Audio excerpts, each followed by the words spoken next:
الاسم اما مذکر و اما مؤنث. د عدد په بحث کې د تذکیر او تانیث ذکر مړه چې مذکر د پاره با د ثلاثتن تر عشرتن پورې عدد مؤنث راولي او د مؤنث لپاره با مذکر راولي. نو درته ویل کده مذکر او مؤنث لاسته وي چونکه د عدد په بحث کې د تذکیر او د تانیث ذکر راغی. نو الحدیث بالحدیث یذکر، خبره وای د خبرې نه سړی تر یاد شي. اردو کې وای باتوں سے بات یاد آ جاتی ہے. سړی خبره کوي نو مېز کې بل خبره مرتر یاد شي. نو د اسماء عدد باسو نغی کې وای چې د ثلاثتن تر عشرتن پوری عدد با د مذکر د پاره مؤنث راځي او د مؤنث د پاره به مذکر. نو درته د مذکر مؤنث باب شروع کو چې الاسم اما مذکر و اما مؤنث. اسم بیا مذکری یا به مؤنثی. مذکر مقدم کو ځکه چې مذکر په مؤنث باندې خلقتن او رتبتن مقدم دی. نو په ذکر کې مقدم کو اول آدم علیہ السلام پیدا دے بیا رستو بی بی حوا پیدا دا. نو مذکر په خلقت او پیدائش کې په مؤنث باندې مقدم دے او په مرتبه کې مقدم دے. ځکه الله تعالی وی الرجال قوامون علی النساء، سړی نگرانان دي د ښځو. و اما مؤنث او بیا وی فالمؤنث په تعریف کې مؤنث مقدم کو.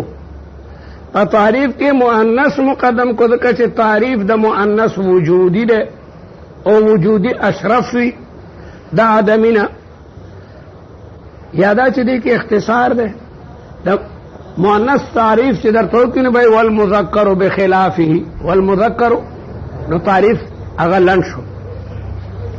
مؤنث چاته وایي ما فيه علامت التانیث چې دا چا په آخر کې علامه د تانیث ده. فيه نه مراد فی آخره، په منځ کې چرته علامه نه راځي.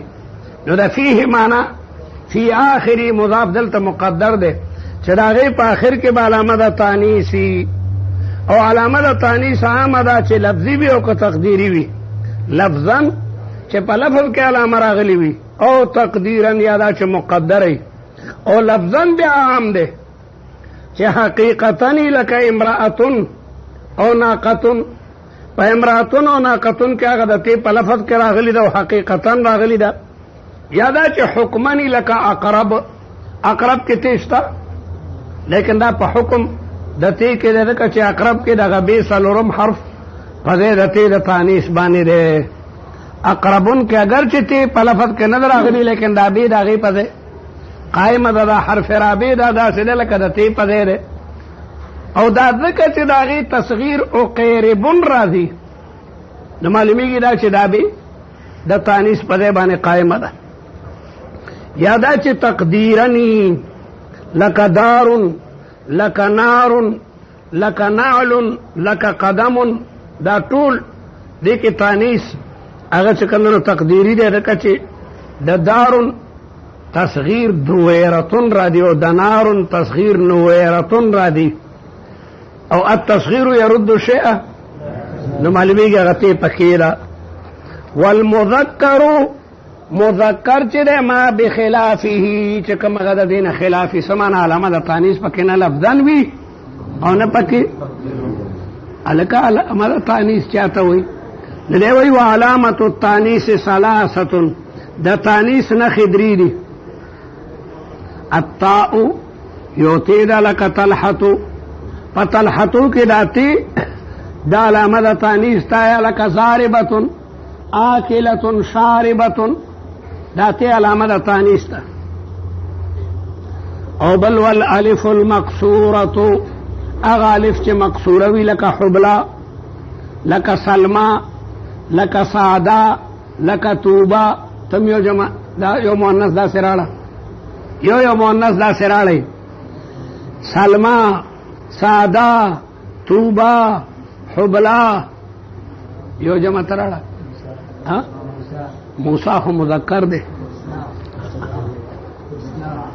حسنا شابسی جدا کلا حسنا طول وزن جوړول شي دا کسې جوړی چې اجتهاد ماده کې پیدا شي.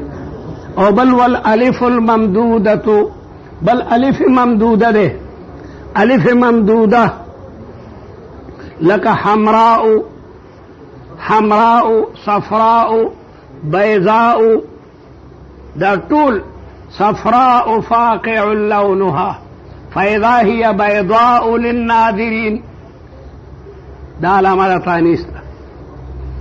والمقدرة او اغا علامة مقدرة انما هو الطاء فقط الف ممدودة و مقصورة مقدر كينا كما علامة مقدرة وغتيدة يواده لك أرض أو دار بدليل أريدة ودويرة أو التصغير يرد شيء إلى أصله أريدة ودويرة كده غتي سرغند شو بالتصغير.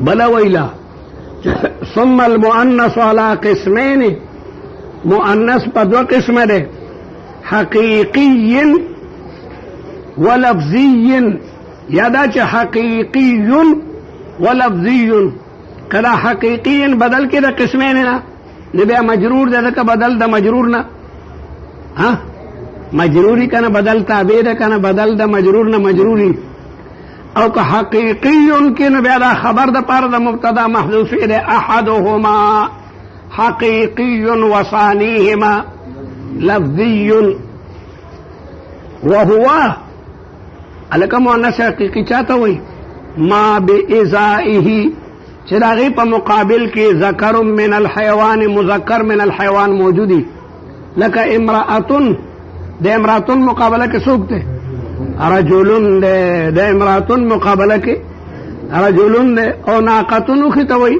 په مقابله کې بعیر ده ناقه اوښې ته وایي او بعیر اوښ ته وایي او ابل دواړو ته وایي د ابل اطلاق په اوښانو کېږي که مذکر او که مؤنثي.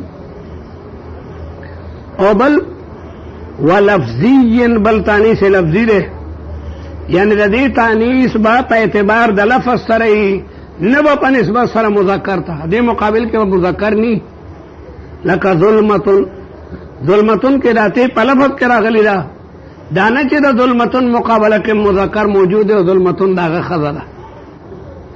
او دارنګې و عین عین دې کې تانیث چې کوم دی نو هغه لفظي دی لیکن تقدیري دی دغه چې تصغیر راځي عینة وړه چینه عین چینې ته وایي عینة معنا وړه غوندې چینه دا عین شپاړس معنی راځي.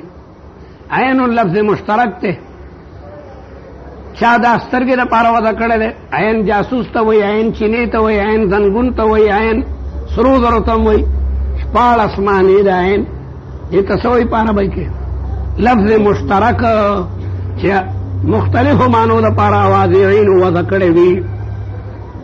وقد عرفتا طالبتا پیجندلی دی احکام د فعل او د شبه فعل اذا اسندا کله چې داغه نسبت شي مؤنث ته د فعل نسبت چې مؤنث ته وشي نه بیا به فعل مؤنث راړي بیا به ضربت هندن ضربت هندن دې دپاره چې تانیث د فعل د اول وهلت نه دلالتو کی پتا نیست د فاعل باندې چې طالب وي ضربت ستا ذهن ته څه راله رښتیا راته ووایه ستا ذهن ته دا راله چې ورپسې فاعل ذکر کېږي اب مؤنثي ما وي ضربت نو د عبدالقهار ذهن ته دا راله چې رستونی شی چې ذکر کېږي فاعل اب مؤنثي ښځې وهل کړي دي چرې به هم ستاسو ذهن کې دا نه راځي چې د ضربت نه وروسته به دی د زیدن او د عمرون ذکر کوي. نسبت د فعل چې فاعل مؤنث ته وشي نو فعل به مؤنث راړي دې دپاره چې د اول وهلت نه د اول ځله دلالت وکړي دا فعل په تانیث د فاعل باندې چې رستونی شی چې را روان دی مؤنث ته ګوره طالبه خیال کو د دې وایي تا پېژندلي دي احکام د فعل او د شبه فعل مخکې موږ د شبه فعل احکام هم پېژندل. اذا اسندا کله چې د هغه نسبت شوی مؤنث ته فلا نعيدها دا خبر درته زه نه ذکر کومه دا خبر راته ده دا هله چې مؤنث حقیقي وي او که هغه مؤنث حقیقي نو بیا ستا خوښه ده چې ته وایې طلع الشمس یا طلعت الشمس ځکه هغه مؤنث غیر حقیقي دی نو په هغې کې طالب ته اختیار دی کافیه کې وایي واما غیر الحقیقي فانت بالخيار که مؤنث غیر حقیقي نو طالبه تا پکې خوښه ده چې تانیث پکې راړي او که پکې نه راړي بس ته د زیارت ورځ ده احتراما لیوم الخمیس نکتفي بهذا المقدار